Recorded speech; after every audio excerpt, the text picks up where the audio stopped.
hay un chiste de Lelutier que a mí me gusta mucho. Cuando le preguntan no más lo quiero, pero cuando le preguntan a uno de los personajes de ellos, dice, ¿y cómo cantaba fulano? Cantaba como un animal.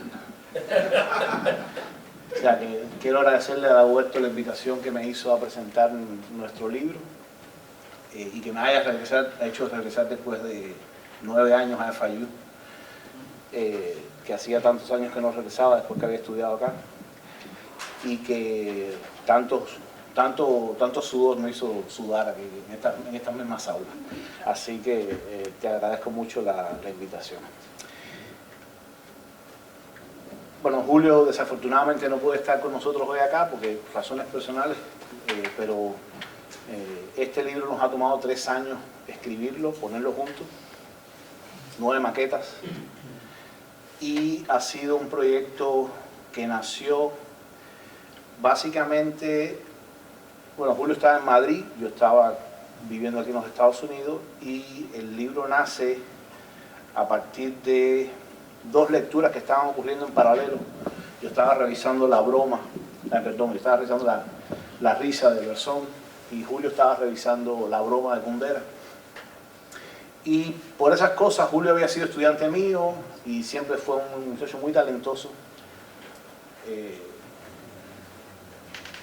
Por esos azares coincidimos una vez en internet y empezamos a conversar sobre la risa, sobre el choteo cubano con Mañach, y empezamos a conversar sobre todas estas disyuntivas, ¿no?, que tenían en Cuba un espacio muy importante.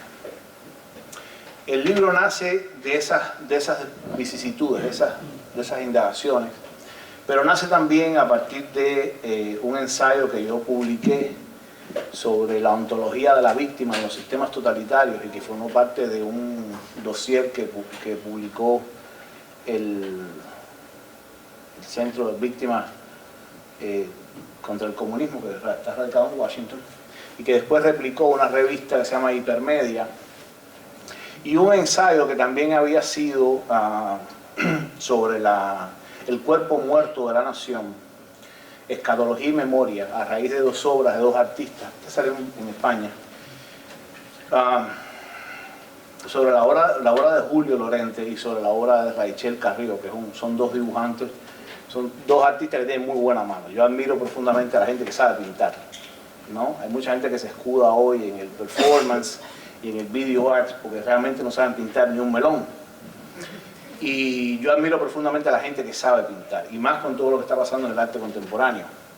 Después que se cotiza un plátano pegado en una pared en $120 millones, ya después de eso, ¿qué nos queda? Entonces, a raíz de esas lecturas y intersecciones, es que nace este libro que yo le propongo a Julio. Mira, estoy escribiendo esto, ¿qué tal si juntamos 2 voluntades y echamos para adelante un proyecto? Y lo que comenzaba a ser un libro terminó siendo una trilogía, de la cual ya estamos escribiendo el 2.º libro. Este es el primero. Si se puede bajar un poco la luz.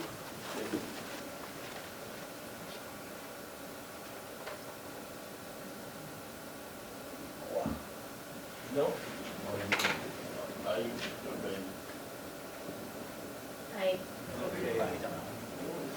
Buenísimo, buenísimo. Este es el primer libro.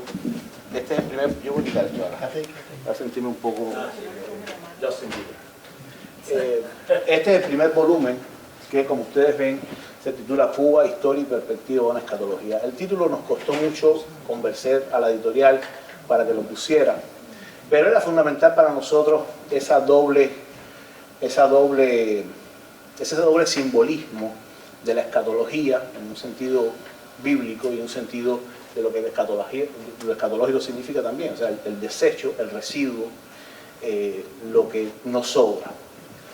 Y entonces esa es la idea inicial, y nos parecía, y también había sido un detonante hace muchos años, haber visto una obra como Visiones de la Cubanosofía. No sé si ustedes están familiarizados con El Ciervo Encantado, que es un grupo de teatro que sigue haciendo teatro en Cuba y que tiene una obra impresionante.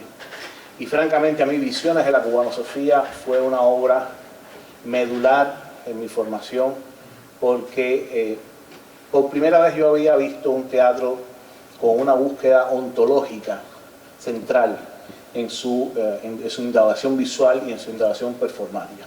Por eso también pusimos la nota de visiones en la portada. O sea, es una trilogía, del cual este es la primer volumen, un segundo volumen que está dedicado a las élites culturales, se llama Cuba ante el espejo, y es un segundo volumen también que va a abordar la influencia que ha tenido las élites culturales para la formación del concepto de la nación, pero un concepto generado desde una ficción. O sea, las élites culturales generan ficciones que terminan siendo utilizadas por los regímenes políticos y particularmente por el sistema totalitario cubano. Este es un poco el índice del libro. El libro nos supuso una disyuntiva importante. Primero, no es un libro de historia. El libro está apoyado en la historia. No es un libro que narra la historia de Cuba, desde los indios hasta la desgracia del 59. Pero sí no es un libro que narra esa historia. No hay un sentido cronológico en la búsqueda de lo que se pretende en el libro. Hay más bien una indagación de orden filosófico en el libro. Es un libro básicamente de una orientación hacia lo filosófico y hacia lo antropológico. Y en ese sentido, el libro nos plantea una disyuntiva. ¿Quién prologa el libro? Y nos parecía importante que el prólogo fuera la antesala, un servir al lector sobre un grupo de indagaciones que estábamos haciendo. Y por eso le propusimos a Fernando de Castro Flores, quien es un muy destacado académico español de la Universidad Complutense de Madrid, que prologara el libro. Y nos dio mucha satisfacción que así fuera, porque cuando le propusimos a Fernando el prólogo, no tardó en 3 días en respondernos y llenarnos de elogios. Y no es justo que lo diga, pero por lo menos cuando uno escribe, es muy importante que tenga un feedback sobre lo que está haciendo, y que te lo diga una gente de ese calibre, uno se siente un poco como conforme con lo que está entregando.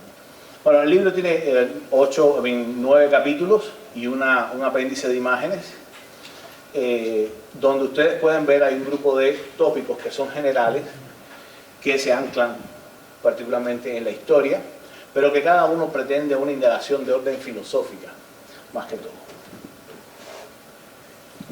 Y el libro parte de un grupo de ideas que son las que traje a continuación nada más, para hacerlo lo más expedito posible. Es que Cuba, bueno, primero que no es un libro de historia, es un libro más bien de ontología de la historia. Fernando nos decía que más bien era un libro que recuperaba la intención de Foucault de una arqueología del saber. A nosotros nos parece esa idea bien interesante, pero nosotros seguimos defendiendo la idea de la ontología de la historia, porque nos interesa precisamente los fenómenos que están detrás del hecho histórico. Ese sujeto, ese individuo que formó parte de un acontecimiento y que esa condición ontológica queda diluida dentro de una narratividad histórica. Eso es lo que nos interesa básicamente en el libro. Y que al no estar dentro de ese relato historiográfico, de ese relato historiológico, esa individualidad queda fuera y al mismo tiempo pierde el sentido de lo que se está tratando de narrar. E indaga en la búsqueda de una identidad que se ha terminado trastocando en una electividad ideológica, con un sentido teleológico en la construcción, que ha terminado convirtiendo una teleología política que se encarna finalmente en un Estado totalitario. La tesis del libro es que Cuba no existe como nación, o al menos no existe como nación moderna, ¿no? Sino que existe a partir de ficciones políticas que han creado un discurso historiográfico. Y el problema central, a nuestro juicio, de esa ausencia de una nación es precisamente que en pleno siglo XXI seguimos preguntándonos qué cosa es Cuba, ¿no? Hay un sentido ontológico que falta en esa búsqueda de lo nacional, que no está lo suficientemente dilucidado en la identidad cubana. Hay, por supuesto, una identidad, pero esa identidad siempre queda tamizada por un discurso o ideológico, Cuba es la revolución, o un discurso cultural, en fin, en ese sentido va también la indagación del libro. Y lo que nos parece importante, y esa idea la retomamos de Lino Novas Calvo, en un texto que se llama El Patos Cubano, que formó parte de una antología en homenaje a Enrique José Barona, es que el sujeto autóctono no existe en Cuba. Cuba era un territorio bastante despoblado, con población obviamente, pero bastante despoblado, y que se despuebla, o se, no sé si se dice, pero despuebla. En fin, que la población es exterminada y comienzan a ser sustituidos por una mano de obra foránea. Una mano de obra foránea que tiene identidades diferentes, identidades en conflicto. Incluso dentro de las propias etnias habían identidades en conflicto, y se genera una yuxtaposición de identidades que deriva en un futuro en eso que se llamó sujeto nacional. Entonces, básicamente, la idea de que la ausencia de una raza autóctona, que ya Lino Novas Calvo lo plantea en este texto, que quizás está más relacionado con el origen étnico, las poblaciones originales, sus simbiosis apresuradas y forzadas, el exterminio, pero también el entramado foráneo, que en el tiempo lo fue conformando en cruces genéticos, quizás sea hoy por hoy ese santo grial que hay que encontrar en esa indagación en torno a lo cubano.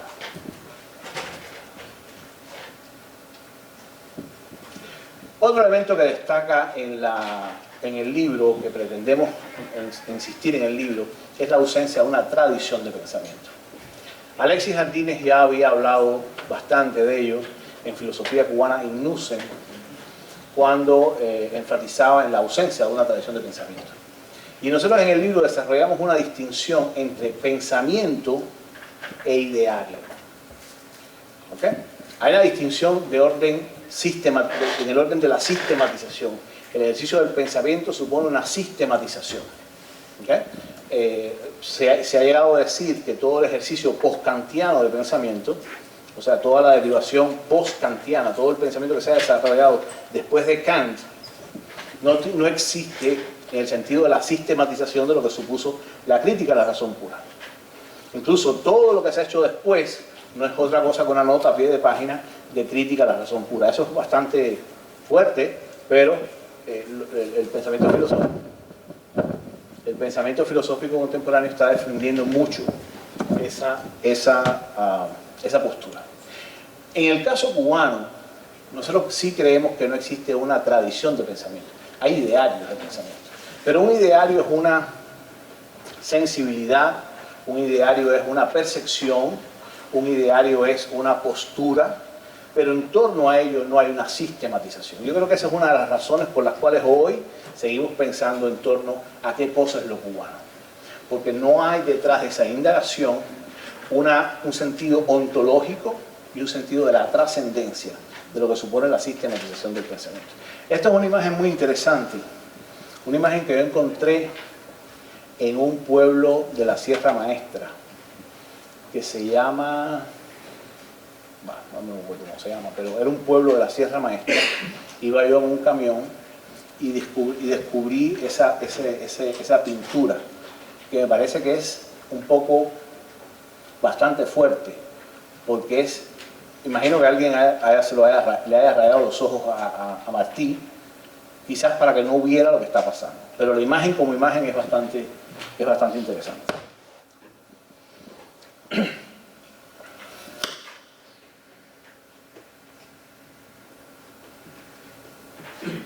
Bueno, un poco estas son ideas generales del libro. El libro sobre todo pretende pensar la necesidad de reconstruir la historia de Cuba. El libro pretende, sobre todo intenta contribuir a esa resignificación de la historia, alejado del correlato ideológico que ha condicionado toda la historiografía cubana. Y el libro sobre todo pretende crear una percepción de que hoy más que nunca es indispensable meterse en el marabuzal escatológico que nos han entregado. ¿Okay? Un cambio profundo hacia la Cuba del futuro significa sencillamente meterse en ese marabuzal escatológico, porque, y esto es una imagen interesante, es la imagen cuando se iza por primera vez la bandera el 20 de mayo de 1902. No hay un cubano izando la bandera ahí, son dos extranjeros. Y eso habla mucho del destino de la República.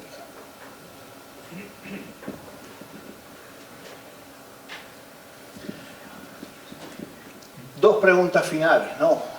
¿Qué pasa si no existe una tradición asentada en el tiempo? Si no existe una pluralidad del pensamiento. Lo que pasa es que ciertas ideas entonces quedan fijadas como premisas inevitables. Yo recuerdo siempre cuando yo leí, cuando Fidel Castro trajo a Ramonet para sus 100 horas, él comienza diciendo, no sería justo decir que la revolución del 59 comenzó en el 59, comenzó en el 68.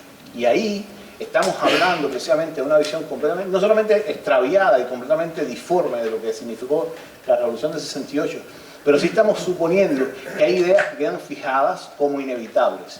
Por eso es que se le ocurre después la idea terrible de que el sistema político es irreversible, porque es inevitable. Lo que es inevitable no puede ser reversible.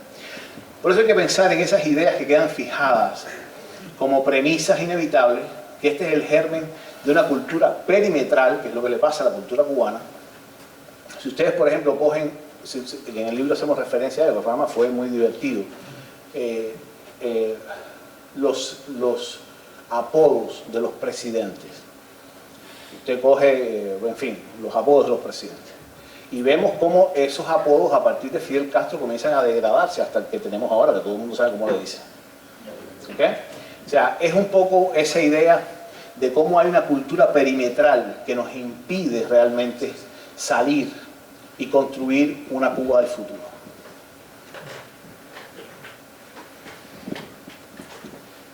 Porque sobre todo ha prevalecido esto, una noción totalitaria de la historia que genera un espejismo. O sea, no estamos accediendo a la fuente primaria del suceso histórico, estamos generando una lectura de la historia a partir de percepciones perimetrales, a partir de condicionamientos ideológicos de esa noción histórica, y que termina sencillamente aferrándonos a un proyecto de nación imaginada. ¿Okay? Y esa noción imaginada precisamente es la noción que tenemos que derogar, es la noción que tenemos que desmontar para poder construir una noción de futuro. Por eso en algunas de las presentaciones anteriores se hacía mucho énfasis en el hecho del discurso histórico, de revisar la historia, de meterse en la fuente primaria, de desempolvar los libros y encontrarnos entonces que la historia de Cuba ha estado plagada de errores, pero también de aciertos. ¿Okay? Y que no ha habido necesidad en ningún sentido de establecer un discurso unilateral de esa comprensión de la historia.